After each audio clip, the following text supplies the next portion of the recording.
white forefather trapped in a ring of fire by mean old Aku. Bruh. Now, how did you put it? Oh, yes. Your time on this miserable Aku-infested land continues. Mom!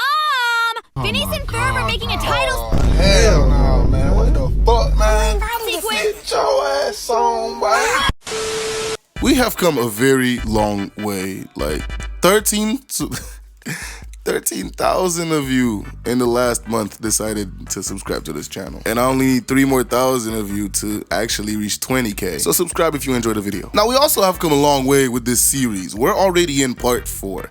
And the suggestions you guys are giving me, there's definitely gonna be a part 5. Yep, you can believe your eyes. Yes, Sato Kaiba will be in part 5. My voice is still not at 100%, but I will put as much energy into this video as I possibly can. And without further ado, I present to you guys Hating Ass Niggas Part 4. To start off part 4, we will literally be starting with someone who is the definition, literal definition of preying on a nigga's downfall. I present Eddie Brock. Everyone, not the newest one, the guy from the Sam Raimi movie, and from my favorite Raimi movie too, Spider-Man 3. Spider-Man 3 was the first superhero movie my parents ever bought for me, and I've said this in the Why Spider-Man is the best superhero video already, but like, I watched the hell out of that movie, and whenever this scene came up, bro, this one scene of this nigga in the church. Before we get to that, let me take y'all back to the beginning. Alright, so Eddie Brock also worked at the Daily Bugle with Peter Parker, and they're both trying to get pictures of Spider-Man, because that's what J. Jonah Jameson wants. You know, he a hating ass nigga. We already talked about him. And he wants pictures of Spider-Man so he could slander him. And so Peter and Eddie are competing, but it's not really a fair competition since one of them is actually Spider-Man. So now while they're competing, Eddie gets this picture of Spider-Man in the black suit in the front page. And Peter, who's slowly going insane, comes up to him. So Eddie starts bragging and is like, yeah, nigga, I finally got this picture of Spider-Man that you said I would never get, bro. And we saw his true colors in this black suit. And Peter, who's cuckoo for Cocoa Puffs, like I already said, is like, hey, bro, you're trash, you're a fraud. And Eddie's like, bro, why you have to be a little Boy Scout at a time? Give me a little break. And that's when we get this line. You want forgiveness? Get religion. That nigga said, hey, bro, you want forgiveness? Get religion. And Eddie took that personally, because he got fired after that because the picture of Spider-Man was fake. And that's when his true hatred of Spider-Man started. And this nigga decided to literally go to church and pray on that nigga's downfall. God, I come to you humbled and humiliated to ask you for one thing. Kill that nigga, Peter Parker. I want him dead. This nigga literally went to pray on the dude's downfall. I've never seen some shit like that before. And crazily enough, he gets what he wants, because while he was praying on Peter's downfall, that nigga was trying to get rid of the symbiote suit, like on top of the church. And Eddie becomes Venom right afterward. Like, bro, never in my life as a kid did I ever think I'd see a nigga actually praying on someone's downfall. But moving on, the next person we're gonna be talking about is none other than just senseless hating ass dude known as Mr. Turner. This nigga hates on Dinkelberg literally for no reason. I remember watching the show and never understanding why this nigga hated Dinkelberg so much. But there was actually an episode that came out that explained why Mr. Turner hated Dinkelberg. Somewhat. This nigga been hating on Dinkelberg since they were children. Why, you might ask? It's because Dinkelberg was rizzing up his girl all the way up until college, where this nigga was actually a fucking janitor, man, old lame man. But after Dinkelberg got a whole bunch of money for wearing some parachute pants, he left Mrs. Turner. And that's when Mr. Turner swooped in and got the girl. But this motherfucker continued hating Dinkelberg for no fucking reason, bro. The dude was out your life. Like, bro, they finally got a new house, right? And this dumbass decided to throw the for sale sign next door into the lawn of the next house over. To which the Dinkelberg saw the for sale sign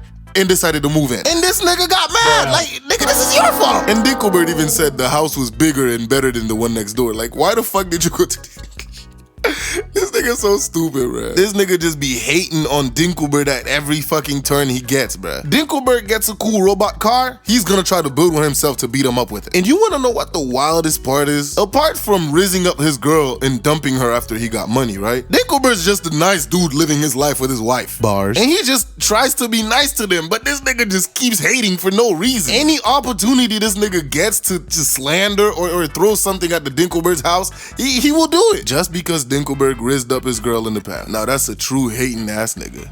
These motherfuckers are mowing the lawn outside, but I can't record. Now the next person on our Mount Hatemore here is none other than everyone's favorite cosplayer of the letter P and Q, Candace Flynn. Alright, bro, Candace is a whole basket case of hate. Because not only is she a hater, but she's also a snitch. This girl has been trying to snitch on her brothers for the whole summer. Like, damn, cuz you don't have anything else you could be doing? Like, bro, Candace is such a hating ass nigga, right? That even when her brothers create some of the coolest inventions around, she would rather sit there and hate instead of, you know, hopping in and trying them bitches out. But I'm not gonna sit here and act like she never actually tried any of their inventions. You know, she did the monster truck thing and a couple of others that, you know, she kind of was forced into. But every single time, this girl just sit there hating and keep trying to snitch on them boys. And when she finally succeeded, right, she wasn't even happy. Well, she was happy for like 2 seconds and then she realized, damn, I just fucked them niggas up. All because she wanna be a hating ass nigga for no reason. And I know some of y'all gonna be like, she was worried for their safety. Bro, they are literal geniuses.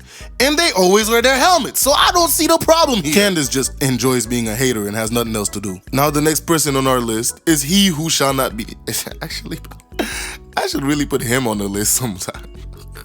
Voldemort is a hating ass nigga, but we're not talking about him today. The last person on our list is none other than the most horrendously devious and malicious person or thing you could ever have as a fucking op. Aku. Now, the amount of things that Aku has done to Jack just to fuck with him is absolutely wild. But while remembering Samurai Jack, I remembered one moment, one episode when Aku really kind of went a little bit too far. I mean, Aku goes too far all the damn time. Like, he killed that Scotsman, took over the world, and a whole bunch of other heinous things that he's done. But this episode was something else. So Jack has been in the future for a little minute now, and he's starting to get tired of it. He's like, bro, I want to go back home. I want to go and smack the fuck out of this nigga Aku. After getting some information, he finds out about this jewel that can send him back in time. But as he's getting the information on where to go and how to find it, Aku's robots come to attack him. And I'm not gonna lie, bro, Jack was getting pieced up. He didn't have his sword. And after losing his makeshift weapons, right, the robots were finally coming for his ass. And right as he's about to die, he is saved by this random woman. And after working together, they finally they got rid of the robots and escaped. After traveling together for a little minute to, you know, find the gem, she finally explains her backstory. And she was like, yeah, my father, you know, tried to fight that handsome devil Aku, but he took a fat ass L and now he's imprisoned in a ring of fire. And Jack was like, damn, so you're a pure heart warrior trying to, you know, do right too. When we find this gem, we're gonna get your dad and we're gonna send my ass back in time. Eventually, she finally tells him her name. Her name is Ikra. Also, that's an ugly ass name, but okay. After a little bit more traveling, they get to the gym and Jack is like, hey yo, Holmes, I heard you got the power to send me back to time. Come on, do that. Go, get on with it, homie. And the gem fires this beam to test if they're of pure heart. After firing the beam, Jack was like, you know what, we're gonna pass this easily. This is 2 warriors of pure heart going to save, we're gonna save her dad and then we're gonna go back in time to kill Aku. But they failed. And Jack was like, hey yo, what the fuck?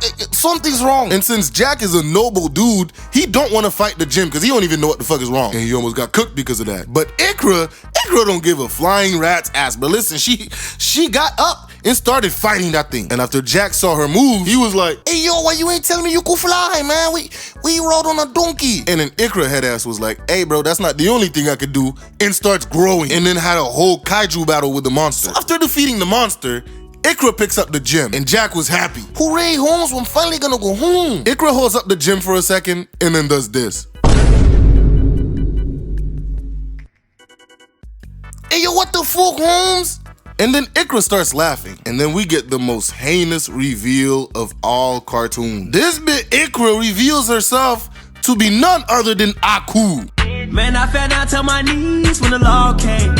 Jack turned into Vegeta for a second, bro. And then this nigga Aku started talking. He was like, bro, look, I heard about this gym, right? But you know, I knew I couldn't get it and I didn't know where it was. So, you know, I had to trick your dumb ass to find it for me. And now it's gone. You're stuck in the future and there's nothing you could do. And this whole time, bro, that nigga just mocking him, bro. I felt so bad for Jack after watching that episode, bro. Like, damn, cuz, first you send me forward in time, and then you gonna have the audacity to do this. And I didn't even talk about the daughters of Aku. Cause again, I don't wanna make these videos too long. But yeah, bro, Aku is the definition of hatred and just evil. So he deserves his spot on Mount Hatemore. But yeah, man, I'm already assembling the people for Mount Hatemore Part 5. Starting with Kaiba, so y'all better watch out for that in the community posts. Bye.